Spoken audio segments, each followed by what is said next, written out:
Prej shumë vitesh rrjeti i Big Market i deputetit socialist Vullnet Sinaj tregton produkte të skaduara dhe me risk për shëndetin e qytetarëve, për cilat është ndëshkuar disa herë me gjoba dhe konfiskime nga Autoriteti Kombëtar i Ushqimit dhe Agjencitë e Shëndetit Publik. Lidhja me pushtetin dhe privilegji si sponsor i PS-s, jo vetëm që nuk ka ndaluar pronarin e Big Market Vullnet Sinaj të shes produkte të skaduara e të rrezikshme, por që prej vitit 2017 kur u bë deputet, institucionet e sigurisë ushqimore po lejojnë të kryejë edhe krim ushqimor. Sipas raporteve të antikrimit, magazinat e firmës Tirana Cash & Carry SHPK janë baza e grumbullimit, falsifikimit dhe shpërndarjes në dyqanet Big Market të ushqimeve dhe produkteve të skaduara, pa vlerë ushqyese, pa origjinë prodhimi dhe me marka të falsifikuara, sikur gjoja janë produkte të importuara nga kompanitë e njohura në vendet e BE-s. Firma Tirana Cash & Carry SHPK u krijua në muajin prill 2006 nga Vullnet Sinaj me 51% aksione, Albert Janina me 39% dhe Edmond Gjikoka me 10%,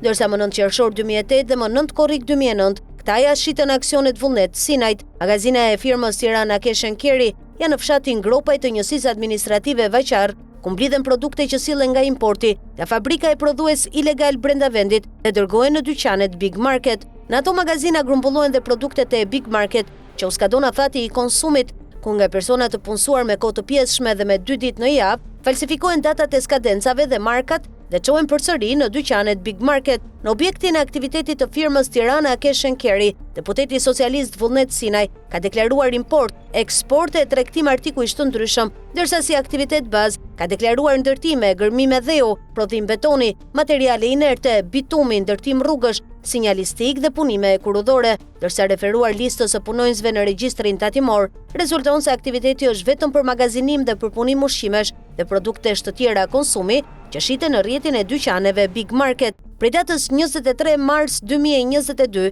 administratori i kompanisë Tirana Cash & Carry të deputetit Vullnet Sinaj është Drini Nikolla, ish drejtori i policisë shtetërore Illyrian Guard në varësi të Ministrisë së Brendshme, por drejtori Drini Nikolla i kompanisë që falsifikon skadencat e ushqimeve dhe produkteve që tregtohen në Big Market, ka qenë edhe drejtori i përgjithshëm i policisë ushtarake në vitet 2005-2008, i cili falsifikonte raportet e transportit, demontimit dhe ndryshimit të markës e trafikimit të municioneve nga grupi Berisha Deli Orgji Diveroli, ndërsa tani Drini Nikolla, i famshmi i gërdecit dhe i rrëshfeteve në policin Illyrian Guard të Ministrisë së Brendshme, është bashkuar me deputetin e PS-s Vullnet Sinaj në krimin ushqimor me produktet e Big Market, por nuk ka asnjë veprim nga policia e drejtësia, megjithëse agjencitë gjurmuese kanë raportuar për këtë aktivitet, falsifikimit të origjinës, markave, cilësisë dhe skadencave të ushqimeve e produkteve të tjera në magazinat e firmës Tirana Cash & Carry në fshatin Gropaj Vaqar, që prej andej dërgohen në dyqanet Big Market. 2 ditë para se Sali Berisha të riemëroi kryetari i PD-s, bashkoi votat me Edi Ramon për ndryshimin e rregullores së kuvendit, që në parim duket bashkëpunim formal PD-PS, ndërsa në përmbajtje është kundër moralit dhe sakrificave të demokratëve gjatë 13 viteve në opozit. Në një nga pazaret me Sali Berishës dhe Edi Ramës në ndryshimet e rregullores është fuqizimi i komisionit të posaçëm që drejton Fatmir Xhafaj, duke i dhënë kompetencë të kontrollojë aktivitetin e SPAK, gjykatës së posaçme, KLG-s, KLP-s, gjykatës së lartë, gjykatës kushtetuese, KLSH-s dhe institucioneve të tjera të pavarura. Pra institucionet e drejtësisë së re dhe të tjerët do të vijojnë të raportojnë në komisionet përkatëse parlamentare, por vlerësimet dhe rekomandimet për aktivitetin e tyre do t'i bëjë komisioni Xhafaj, madje specifikisht SPAK-u do të raportojë para Fatmir Xhafajt. Dihet se krijimi i komisionit Xhafaj, fillimisht si komisioni përkohshëm me afat 1 vjeçar dhe tashmë si komisioni përhershëm parlamentar, është marrëveshje mes Edi Ramës dhe Sali Berishës për të patur kontroll personal në aktivitetin e SPAK, por në këtë pak djallëzor për të goditur drejtësinë që i ka subjekt hetimi, Sali Berisha ka pranuar që pika lidhëse me Edi Ramën dhe djalli i përbashkët të jetë Fatmir Xhafaj ose vëllai mafiozi i Geronit, siç e quante Berisha para këtij pakti. Është i neveritshëm qëndrimi i Sali Berishës, që votoi për fuqizimin e Fatmir Xhafajt dhe pranimin e tij si pikë lidhëse me Edi Ramën, kur ish deputeti më aktiv i PD-s Ervin Saliani u dënua me burg nga që denocoi në emër të PD-s dhe për interesa politike akmarrëse të Sali Berishës, publikoi dënimin e trafikantit Agron Xhafaj në Itali. Deputeti Ervin Saliani u dënua me ndikimin e mafiozit Fatmir Xhafaj në të gjithë nivelet e prokurorive dhe gjykatave, si akmarrje për denoncimin e dënimit të vëllait trafikant kokaine, Geron, alias Agron Xhafaj. 2 deklarime të Sali Berishës për Ervin Salianin pas burgosjes. Pas dënimit të Ervin Salianit dhe gjatë periudhës së burgimit, Sali Berisha shkoi e takoi në burg, ndërsa pas takimit tha, takova deputetin e Kuvendit të Shqipërisë, që dërgjet dhe vuan dënimin, vetëm e vetëm se i shërbeu vendit me fjalën e lirë, sepse kreu detyrën adhetare, duke denoncuar klanin më të rrezikshëm të trafiqeve në Shqipëri, të drejtuar nga Geron Xhafaj, që mbrohej nga i vëllai ministër mafioz Fatmir Xhafaj. Ervin Saliani ka vendin e nderit në struktura drejtuese të PD-s, por pas daljes nga burgu, Sali Berisha ja mbylli derën e partisë Ervin Salianit, i quajti pjesë të grupeve kriminale e shërbëtor të Edi Ramës, e përjashtoi nga PD-ja dhe nuk e lejoi të kandidonte, duke i quajtur të dënuar ordiner, nga të dënuar politik që e quante më parë, ndërsa gjatë 7 muajve sulme ndaj Ervin Salianit pas daljes nga burgu, me akuza si ushtari Edi Ramës, Sali Berisha ka bërë shumë pazare të pista me Edi Ramën për miratime ligjesh në favor të oligarkëve, duke qenë përfituese dhe i biri Shkëlzen Berisha dhe dhëndri Amarbër Maltezi. Madje 2 ditë para se Sali Berisha të vetemëroi kryetari i PD-s, bashkoi votat me Edi Ramën për fuqizimin e Fatmir Xhafajt, për shkak të cilit Ervin Saliani u dënua me 1 vit burg sepse i shërbeu interesave politike e hakmarrëse të Saliut. Prej 13 vitesh pa pushtet, Sali Berisha dhe deputetët e Partisë Demokratike vazhdojnë demagogjin ndaj antarëve dhe mbështetësve që u kanë mbetur, duke trajtuar edhe veten sikur janë opozit dhe vuajnë ekonomikisht. Politikisht deputetët e PD-s janë opozit, ndërsa ekonomikisht janë në pushtet, sepse janë deputet me paga dhe trajtime financiare 5.000 euro në muaj, ashtu si deputetët e mazhorancës. Sali Berisha, gjatë 36 viteve është deputet dhe kryetari i PD-s, ish president dhe kryeministër. Tritan Sheu, 32 vite deputet, ish zëvendës kryeministër, ministër shëndetësie e ministër jashtëm. Flamur Noka, prej 5 mandate është deputet, ka qenë drejtues i entit kombëtar të banesave, ministër i brendshëm dhe me pak të rregullt në administratën e PD-s. Gjin Gjoni, prej 30 vitesh gjyqtar, aktualisht deputet. Isuf Çelaj, prej 3 mandatesh deputet, ish këshilltar i ministrit të brendshëm, drejtori i pasaportave, drejtor shërbimesh dhe sekretari i përgjithshëm i ministrisë së brendshme. Josefina Topalli, deputete në 5 mandate dhe ish kryetare e Kuvendit. Edi Paloka, prej 25 vitesh deputet, ish zëdhënës i kryetarit të PD-s, kryetari i grupit parlamentar, zëvendës kryetari i parlamentit. Eno Bozdo, deputet, ndërsa prej vitit 2005 ka qenë zëvendës ministër i ekonomisë, tregtisë dhe energjetikës dhe zëvendës kryetari i Bashkisë së Tiranës. Albana Vokshi, deputete që është prej vitit 2009, ish këshilltare e kryeministrit Sali Berisha dhe drejtori donacioneve të huaja në kryeministri gjatë pushtetit të PD-s. Gazmend Bardhi, deputet dhe ka qenë kryetari i bordit të hipotekës së përgjithshme, specialiste, drejtori i kodifikimit dhe ministri i drejtësisë e këshilltar ligjor në parlament. Belind Kolliçi, deputet, ka qenë shef sektori në Ministrinë e Turizmit, shef sektori në Bashkinë e Tiranës dhe kryetari i Forumit Rinor të PD-s me pak të rregullt. Jorida Tabaku, prej 3 mandatesh deputete, pedagoge në Fakultetin Ekonomik dhe ish zëvendës kryetare e Bashkisë së Tiranës. Bart Spahia, deputet, ish drejtor dhe zëvendës ministër në Ministrinë e Shëndetësisë, sekretari i përgjithshëm në Presidencë dhe kryetari i Bashkisë së Shkodrës. Agron Gjek Markaj, deputet dhe ka qenë këshilltar i ministrit të Kulturës, drejtori i art letërsisë në Ministrinë e Kulturës, antar i Këshillit të Bibliotekës Kombëtare dhe asistenti i presidentit të Republikës. Luciano Bocci, deputet që është prej vitit 2009, pedagog dhe shef departamenti e zëvendës rektori i Universitetit të Elbasanit. Xhelal Mziu, deputet prej vitit 2021, për 3 mandate radhazi ishte kryetari i Bashkisë së Kamzës. Oert Bylykbashi, prej vitit 2013 është deputet, ka qenë këshilltar dhe drejtor kabineti i kryeministrit Sali Berisha dhe drejtori i antikorrupsionit në kryeministri. Gen Strazimiri, në vitin 2009 filloi karrierën si deputet, ka qenë këshilltar i Sali Berishës dhe zëvendës ministër i punëve të brendshme. Arian Doja, deputet dhe prej 20 vitesh ka qenë prokuror në Durrës. Luan Baçi, deputet prej 3 mandatesh, ka qenë shef inspektimi në tatime dhe drejtor rajonal i shërbimit të transportit rrugor të qarkut Fier. Sajmir Koreshi, deputet prej 2 mandatesh, ka qenë jurist e regjistrues i pasurive në hipotekën e Lushnjës dhe jurist e inspektor kontrolli në drejtorinë e përgjithshme të hipotekave. Bujar Leskaj, me 3 mandate deputeti, që është prej vitit 1993, ka qenë doganjer dhe drejtori i doganës së Florës, zëvendës drejtori i përgjithshëm i doganave dhe 8 vjet e gjysmë kryetari i KLSH-s. Ivi Kaso, deputet, ka qenë shef sektori në kontrollin e brendshëm dhe antikorrupsionin në kryeministri, shef sektori në avokaturën e përgjithshme të shtetit dhe në Ministrinë e Drejtësisë. Bledion Nallbati, deputet, ka qenë doganjer në Kapshtic dhe kryetari i Bashkisë së Devollit. Megjithë këto poste gjatë pushtetit të PD-s dhe deputet gjatë viteve pa pushtet, kur marrin paga e trajtime financiare 5.000 euro në muaj dhe kanë biznese të çdo lloji, nuk mund të pranohet që bllokistët e opozitës po i përjetojnë vitet e opozitës si militantët e partisë.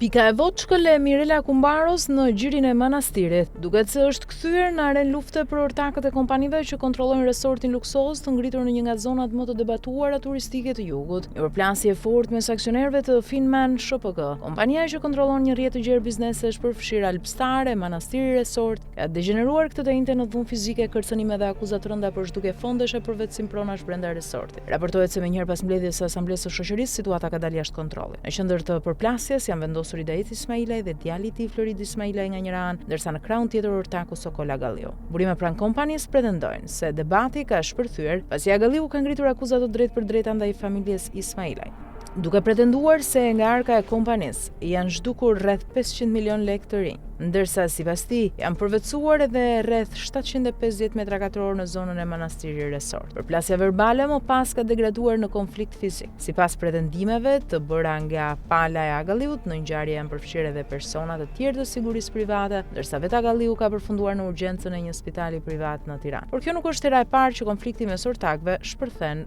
publikisht. Vetëm pak ditë më parë në ambientet e Finman SHPK ishte regjistruar një tjetër incident me Sokola Galliut dhe stafit të kompanisë. Konflikti verbal degradoi deri në përplasje fizike me një jurist të kompanisë, ngjarje për të cilën pati edhe ndërhyrje të policisë. Agalliu u arrestua fillimisht, por më pas u lirua nga gjykata e Tiranës me një masë më të butë sigurie. Pavarësisht kësaj, tensioni nuk ushua. Burime pranë kompanisë thonë se Agalliu u rikthye në zyrat e kompanisë në fillim të javës për të marrë pjesë në mbledhjen e bordit drejtues, por nuk u lejua të hynte për shkak të konfliktit të hapur mes palëve. Në sfond të këtij sherri qëndron projekti shumë i debatuar Manastiri Resort, resorti luksoz i ndërtuar pranë xhirit të manastirit në Ksamil, një zonë që për vite me radhë ka qenë pjesë e territorit të mbrojtur. Në vitin 2021, Ministrja e Mjedisit dhe Turizmit Mirela Kumbaro firmosi vendimin për nxjerrjen e zonës nga territori i mbrojtur, duke i hapur rrugë ndërtimit të resortit nga kompania alpstare Hidayet Ismailaj. Projekti shkaktoi reagime të forta publike dhe akuza për favorizim, ndërsa vetë Kumbaro e minimizoi debatin në kuvend duke e cilësuar investimin si një pikë të Voçkël. Më pas, Këshilli Kombëtar i Territorit miratoi lejen për projektin turistik, ndërsa në vitin 2024 u dhanë edhe ndryshime të tjera në kushtet e lejes së ndërtimit për kompleksin me disa kate mbi dhe nën top. Për realizimin e investimit u krijua kompania Manastiri Resort, e themeluar nga Finman dhe kompania Andi SHPK. Vetëm 2 javë pas krijimit të shoqërisë, projekti mori statusin investitor strategjik. Më vonë kompania partnere u tërhoq nga investimi duke ja kaluar aksionet Finman, ndërsa vlera e transaksionit nuk u bë publike. Grupi i kompanive të kontrolluara nga Sadik dhe Hidayet Ismailaj ka qenë shpesh në qendër të debatit publik për shkak të përfitimit të tenderëve, lejeve të ndërtimit, koncesioneve dhe projekteve strategjike. Në këtë rrjet përfshihen kompani që operojnë në ndërtim, energji, turizëm, kazino, infrastrukturë dhe naftë. Emri i grupit është përmendur edhe në raportime që lidhen me tender të konsideruar problematik nga kontrolli i lartë i shtetit. Në të kaluarën, në disa projekte energjetike të lidhura me grupin Ismailaj është përmendur edhe oligarku rus Oleg Deripaska, i sanksionuar nga Shtetet e Bashkuara të Amerikës dhe i lidhur më pas me çështjen me Gonegal. Skandal që trazoi politikën shqiptare dhe marrëdhëniet me Washingtonin. Ndërsa hetimet për përplasjen e fundit mes ortakëve pritet të zbardhin detajet e konfliktit, sherrin brenda kompanisë që kontrollon Manastiri Resort, po nxjerrën në sipërfaqe jo vetëm luftën për miliona euro, por edhe përpaskenat e një prej investimeve më të debatuara turistike të viteve të fundit në jug të vendit. Elvis Pengili është një emër që tashmë e njohemi, shpërgjegjës sektori në kadastrën e Durrësit, kur ishte me LSI-n dhe tani drejtori i kadastrës. Si patronazhist i PS-s, një njerëz që ka kaluar në përtet raste hetimesh nga Policia e Krimit Ekonomik, Prokuroria dhe Gjykata e Durrësit, dhe në çdo rast i ka shpëtuar arrestimit dhe dënimit, i mbrojtur nga pushtetarët, shefat e lartë të policisë së drejtësisë dhe të fortët e botës së krimit në Durrës e Tiranë, atyre që u ka firmosur harta false për tokat e gravitura në zonat bregdetare. Por Elvis Pengili nuk veproni vetëm, përkundrazi, pas çdo firme të tij shihet një mekanizëm i tërë dhe në qendër të këtij mekanizmi qëndron njeriu që njihet si sekseri i hipotekës së Durrësit. Krau i djathtë i tij, njeriu që mban kontaktet me grupet kriminale dhe ekzekuton skemat në terren, është Ervin Krymbi, 47 vjeç nga Durrësi, i njohur në korridoret e hipotekës si sekseri të fortëve dhe i drejtorit Pengili. Njeriu që zgjidh punët e pista të legalizimeve, azhornimeve dhe regjistrimeve false të pronave. Emri Ervin Krymbi del në zonat kadastrale 8513 dhe 8512, dy zona ku janë legalizuar ndërtime pa leje dhe ku ai vetë figuron si përfitues ose ndërmjetës i procedurave, por këto janë vetëm 2 rastet që kanë dalë në sipërfaqe. Ervin Krymbi është ai që mban kontaktet e drejtë për drejta me klientë, ai që negocion tarifat, ai që merr lekët në dorë dhe ai që i çon dosjet në zyrën e drejtorit Pengili për t'u firmosur, pa u bërë asnjë pyetje, ndërsa vetë Pengili mban gjithë makinerinë të mbuluar nga lart, duke u dhënë vulën zyrtare legalizimeve dhe regjistrimeve të palishme që pastaj përfundojnë në hipotekë si dokumente të rregullta. Denoncimi bomb i mbërritur pranë redaksisë së pamfletit tregon me detaje se si funksionon skema e tyre e përbashkët dhe ajo që të lut pa fjalë është thjeshtësia me të cilën 2 zyrtarët e hipotekës së Durrësit e kanë kthyer detyrën publike në një biznes familjar. Skema vilat e luksit legalizohen si magazina. Skema është kjo, ndërtesa banesore dhe vila luksi në zonat bregdetare po legalizohen dhe regjistrohen si magazina ose objekte industriale, me qëllim të vetëm shmangjen e taksave të larta të banesave, thyerjen e ndalesave bregdetare dhe anashkallimin e rregulloreve urbanistike. Dhe gjithçka kalon fillimisht nga duart e Ervin Krymbit e më pas nga firma Elvis Pengilit. Ajo që syri i lirshë si vila shumëkatëshe me pamje nga deti, në dosjet e hipotekës figuron si magazin bujqësore apo objekt industrial, njësoj sikur pallati buzplazhit të ishte një depo. Dhe këtë transformim magjik e bëjmë pikërisht dyshja Krymbi Pengili, ku njëri bën pazarin dhe tjetri e bën të ligjshëm në letër. Kjo praktikë është dokumentuar edhe nga KLSH në raportet e auditimit, ku konstatohen ndryshime destinacioni pa kryer procedurat e nevojshme. Sipas denoncimit, skema funksionon me një listë çmimesh fikse që qarkullon gojë me gojë në Durrës dhe që sekseri Krymbi ja komunikon kujdo që troket në derën e tij. 10-15.000 euro për legalizimin e një kati pa leje në varësi të zonës dhe afërsisë me bregdetin, 3-5.000 euro për azhurnimin e hartë kur ke ndërtuar më shumë se sa ke regjistruar dhe 3.000 euro për legalizimin e shtëpisë kur bëhet fjalë për sipërfaqe më të vogla. Dhe të gjitha këto pagesa bëhen kesh, pa faturë, pa gjurmë. Nuk mungojnë as rastet kur pagesa është bërë me apartamente apo njësi tregtare që regjistrohen në emra familjarësh. Një praktikë kjo që e kemi parë edhe më parë me drejtorin Elvis Pengili. Emri i të cilit figuron në raportet të shishit për pasuri të dyshimta të regjistruara në emër të afërmve. Po verifikohen numrat e pasurisë për të parë nëse vilat dhe banesat e luksit përkojnë me regjistrimin si magazina në dokumentet zyrtare të hipotekës. Ndërkohë që ajo çfarë po ndodh në hipotekën e Durrësit është vetëm një pjesë e një panorame shumë të gjerë. Janë siguruar informacionet mjaftueshme se një batërdi e vërtet po ndodh nëpër kadastrat e vendit dhe një balë denoncimesh po mborin nga Saranda, Elbasani dhe Tirana rurale, duke sugjeruar se skema e legalizimeve të dyshimta dhe regjistrimit të banesave si magazina është trirë në disa prej zonave më të nxehta të pasurive të paluajtshme në Shqipëri dhe se dyshe si ajo e Krymbit dhe Pengilit mund të jenë vetëm maja e një icebergu shumë të thellë.